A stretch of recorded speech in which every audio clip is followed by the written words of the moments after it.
Amigas y amigos, otra vez aquí en estos cortos teológicos. La semana última de octubre, el sábado 26, culminó el sínodo de la sinodalidad en Roma con la aprobación final del documento de unos 155 números o párrafos, ¿no?, que fueron votados por todos los sinodales, 385 sinodales, uno por uno. Por tanto, fue una labor detallada y extensa en el tiempo, ¿no? Y al final quedó aprobado, se presentó al Papa y el Papa lo aprobó sin poner ninguna objeción. Al contrario, dijo que hacía suyo como magisterio, no haría de ahí una exhortación como solían hacerse al final de los sínodos anteriores, ¿no?, sino que él hizo propio como magisterio papal el documento del sínodo, haciendo confianza total a lo que había sido aprobado después de la elaboración del sínodo, dejando, eso sí, siempre aquellos 10 puntos, dentro de los cuales hay algunos puntos conflictivos que no se integraron en los números del sínodo directamente, de los cuales hablé en la sesión anterior, ¿no? Eso quedó pendiente, abierto a profundizaciones mayores. Veamos pues en qué quedó, digamos, este sínodo. Tiene una introducción primera, ya, en que se dice que este sínodo y ahora este magisterio papal tiene gran relevancia para la vida de la Iglesia, ya, y por tanto le da una importancia enorme después de 4 años de gestación de este documento final, ¿no? Ha quedado, en primer lugar, con una introducción en que se señala el aterrizaje que quiere hacer este sínodo del magisterio supremo de la Iglesia, que es y sigue siendo el Concilio Vaticano II, ¿no? Dice en el número 5, el camino sinodal está poniendo en práctica lo que el concilio enseñó sobre la Iglesia como misterio, como pueblo de Dios, llamada a la santidad a través de una conversión continua que nace de la escucha del Evangelio.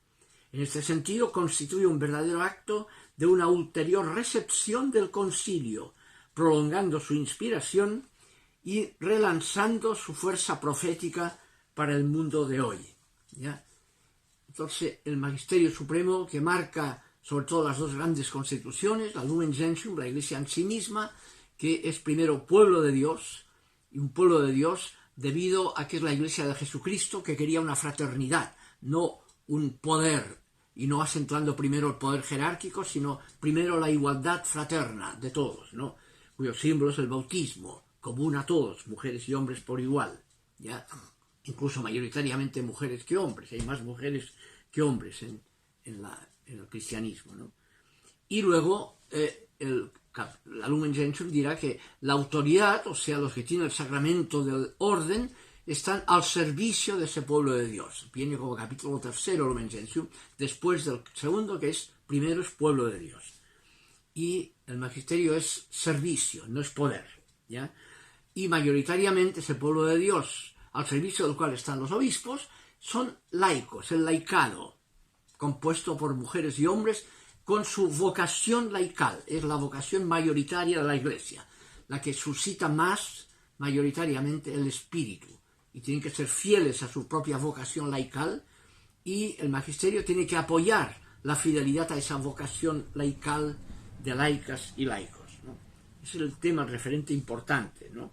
En esa línea habla de la conversión sinodal en una primera parte, ese concepto que ha quedado ya muy aterrizado en el magisterio eclesial desde el sínodo de Santo Domingo, ¿no? La nueva evangelización exige la conversión pastoral de la Iglesia, la cual implica la fidelidad a la línea de Jesucristo, el autovaciamiento, por un lado, y por otro lado la coherencia con el Concilio Vaticano II.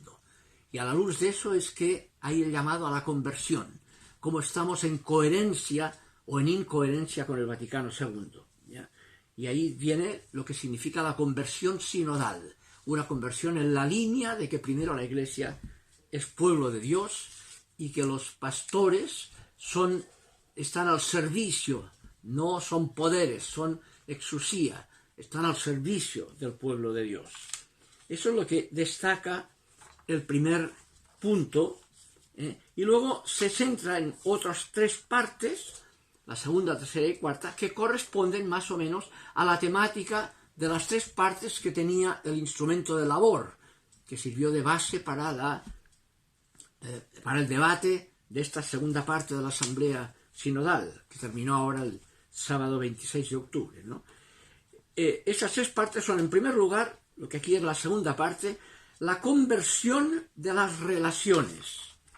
El tema de las relaciones y la conversión de las relaciones, ¿no? Dice la sinodalidad ofrece el marco interpretativo más adecuado para comprender el propio ministerio jerárquico y sitúa en la justa perspectiva el mandato que Cristo confía en el Espíritu Santo a los pastores. Por ello, invita a toda la Iglesia, incluidos los que ejercen la autoridad, a la conversión y a la reforma. Conversión pastoral, conversión sinodal, que implica la reforma. Hay elementos más de profundidad que tienen que ser reformados, sin tener miedo a ese término que emplea en el número 33, ¿no? La reforma. Y luego, en esa línea de la reforma, acentuará lo que dice ahí: vivimos en una época marcada por el aumento de las desigualdades, la creciente desilusión con los modelos tradicionales de gobierno, el desencanto con el funcionamiento de la democracia, las crecientes tendencias autocráticas y dictatoriales, el dominio del modelo de mercado sin tener en cuenta la vulnerabilidad de las personas y la creación y la tentación de resolver los conflictos por la fuerza en lugar del diálogo.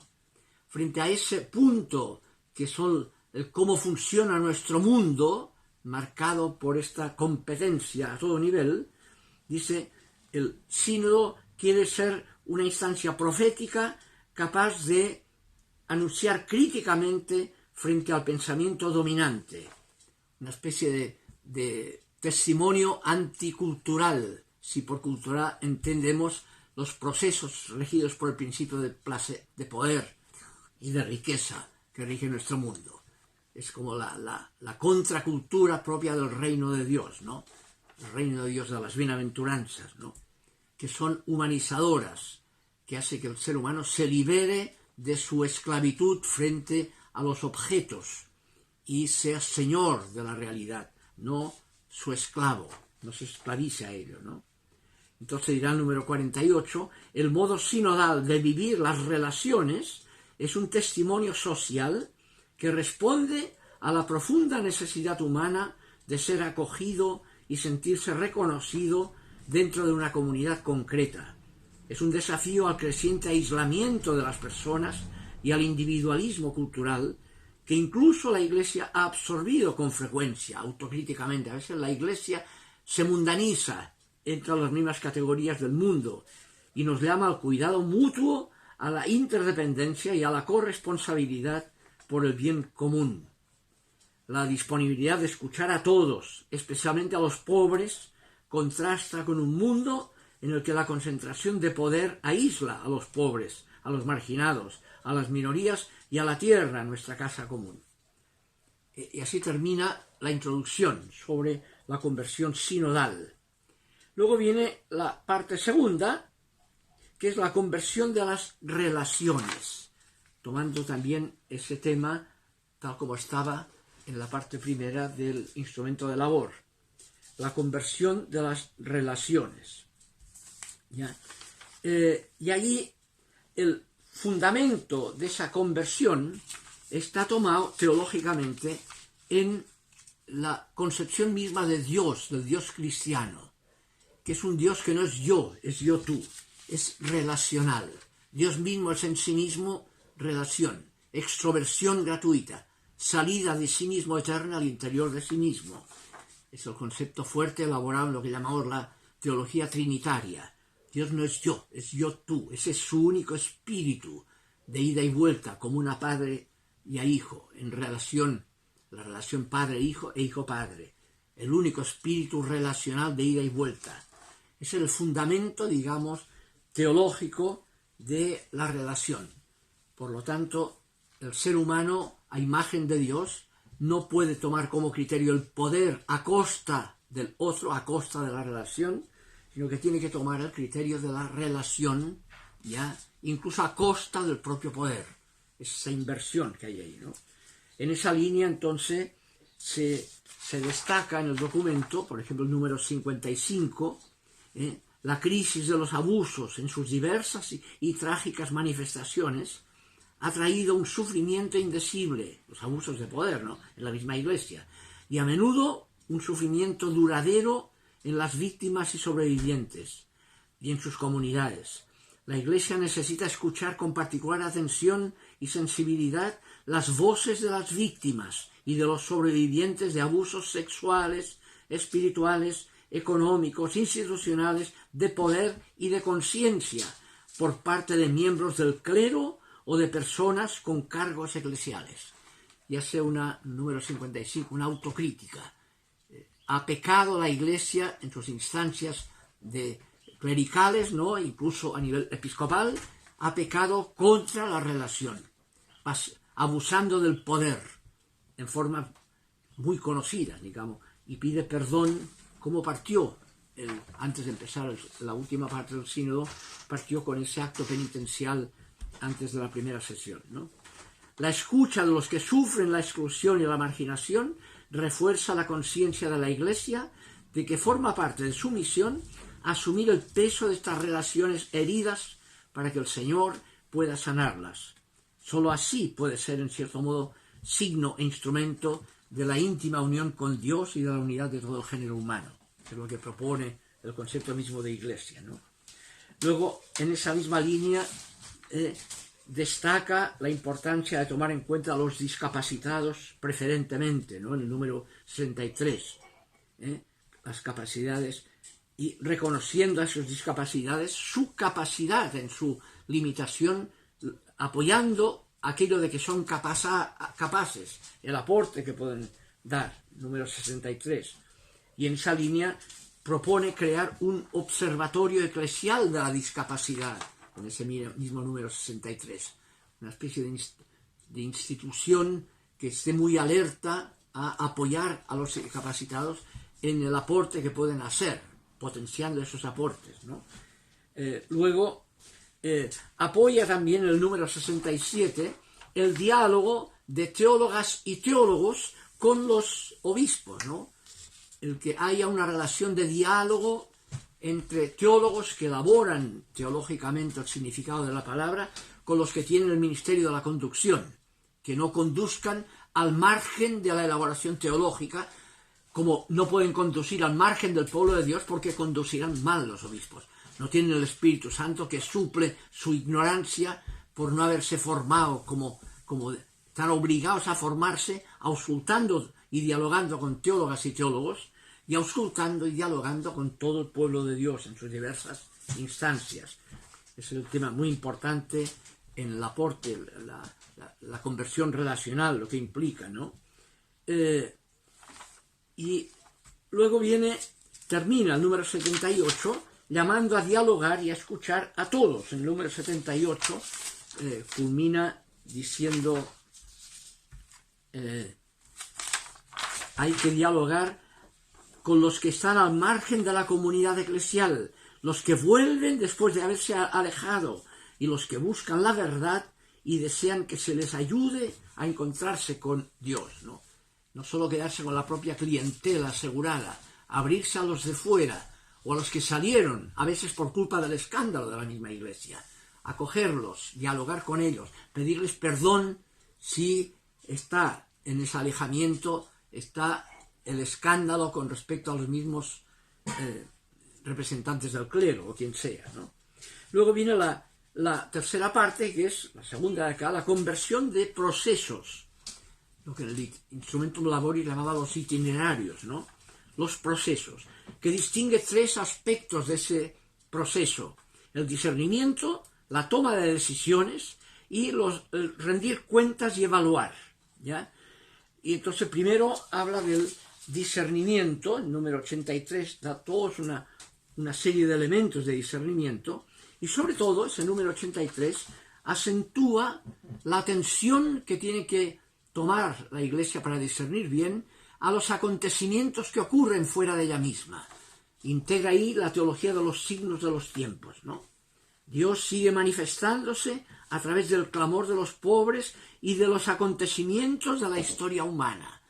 De esa atención a lo que ocurre surge los signos de los tiempos. Lo que acontece en los acontecimientos y que viene a veces de la inquietud social, como en América Latina, de ahí tienen que surgir la atención a eso como signo para la fe, tiene que venir actitudes también magisteriales distintas. En América Latina, la atención a la inquietud social que había en el continente después de la Revolución Cubana, etc., surgió en el año 68 en Medellín, en el sínodo de Medellín, surgieron las teologías de la liberación, como fidelidad a lo que indicaba el espíritu en ese acontecimiento de la inquietud social, ¿ya? La atención para discernir bien. Y así llegar a toma de decisiones, como corresponde. El número 91, por ejemplo, acentuará fuerte, dice, la autoridad pastoral tiene el deber de escuchar a los participantes en la consulta y por consiguiente no puede actuar como si no los hubiera escuchado. No se aportará, por tanto, del fruto de la consulta cuando esté de acuerdo, sino una razón que prevalezca que debe ser convenientemente expresada. El ejercicio de la autoridad no consiste en la imposición de una voluntad arbitraria. Está siempre al servicio de la comunión y de la acogida de la verdad, en la cual y hacia la cual el Espíritu Santo nos guía en tiempos y contextos diversos, ¿no? Y ahí cita Juan 14:16, el Espíritu los guiará a la verdad completa. Es el dinamismo de la verdad, incluso la dialéctica, para ir avanzando en el significado de la palabra. En lo que acontece en la historia permite profundizar más en la verdad, llegar a explicitar mejor todo lo que significa esa verdad, ¿no? Y entonces viene el número 92, una oposición entre consulta del pueblo de Dios y deliberación es por lo tanto inadecuada. En la Iglesia la deliberación tiene lugar con la ayuda de todos, nunca sin que la autoridad pastoral decida en virtud de su oficio. Por eso, y ahí critica el derecho canónico vigente, la fórmula del derecho canónico que habla de un voto solo consultivo debe ser reexaminada para eliminar posibles ambigüedades. Tiene que revisarse con el derecho canónico, hacerlo coherente con esta renovación sinodal en el tema del diálogo y de los procesos de discernimiento y de toma de decisiones, así como de rendir cuentas y evaluar, ¿no? Y la última parte es la conversión de los vínculos, que son los lugares diversos. Ahí acentúa de nuevo cómo la Iglesia está, lo que era la antigua parroquia fija, ahora es movilidad, la movilidad urbana, donde está muy fuertemente acentuado el tema de la migración, un tema que a nivel político a veces hace conflicto y se oponen los gobiernos, y hay el riesgo ahora en América Latina de una lucha contra migrantes, ¿no? Sin valorarlo. Aquí apoya, la migración es aquello de Mateo 25, era inmigrante y me atendieron, ¿ya? La migración como presencia que interpela a la Iglesia a acoger inmigrantes, a apoyar lo que significa el derecho a la migración, ¿no? Dentro de eso también el número 12 introduce, muy importante para los jóvenes, la cultura digital, número 2, 112 y 113, ¿no? Porque es muy importante hoy día. Ahí toma como modelo de una conversión de vínculos la reunión que tuvo el Papa en 2019 con el gran imán en Egipto, número 123, ¿no? Dirá en el documento sobre la fraternidad humana por la paz mundial y la convivencia común firmada por el Papa Francisco y el gran imán de Al-Azhar, Ahmed Al-Tayeb, el 4 de febrero de 2019, se declara la voluntad de asumir la cultura del diálogo como camino, la colaboración común como conducta y el conocimiento recíproco como método, ¿ya? Junto con el mundo islámico, un tema interreligioso importante, ¿ya? Y luego termina estos números apelando a la descentralización vaticana, el número 134, por ejemplo, ¿no?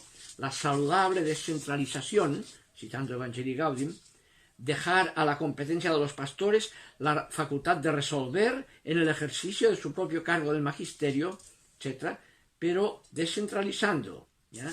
Se podría identificar mediante un estudio teológico y canónico qué materias deben reservarse al Papa y qué materias deben ser dejadas descentralizadamente a las otras comunidades, ¿no? El número 137 acentúa de nuevo el tema ecuménico como fundamental en el diálogo sinodal y en la conversión sinodal, y la prevención de abusos, y termina en el número 150, ya hacia el final de todo del documento, número 150. Otro ámbito de gran importancia es la promoción en todos los ambientes eclesiales de una cultura de tutela y protección, para hacer de las comunidades lugares cada vez más seguros para los menores y para las personas vulnerables. Y termina, aunque se han tomado medidas para prevenir los abusos, es necesario reforzar este compromiso ofreciendo formación específica y continua a quienes trabajan con niños y adultos vulnerables. Los procesos de salvaguarda deben ser objeto de seguimiento y evaluación constantes. Las víctimas y los supervivientes deben ser recibidos y apoyados con gran sensibilidad, ¿ya? Y termina finalmente apelando a que ojalá todo esto, pone el número 155 final, pone como modelo de ese camino a María, dándole el nombre muy querido en el mundo ortodoxo, María como la odigitría, la que indica el camino, odigitría, ¿no? Es interesante esa mariología en la línea sinodal de caminar juntos, ¿no? Y de no ser uno que va adelante y los demás dicen ve y siguen al pastor. No somos ovejas, somos personas conscientes, con responsabilidad y corresponsabilidad.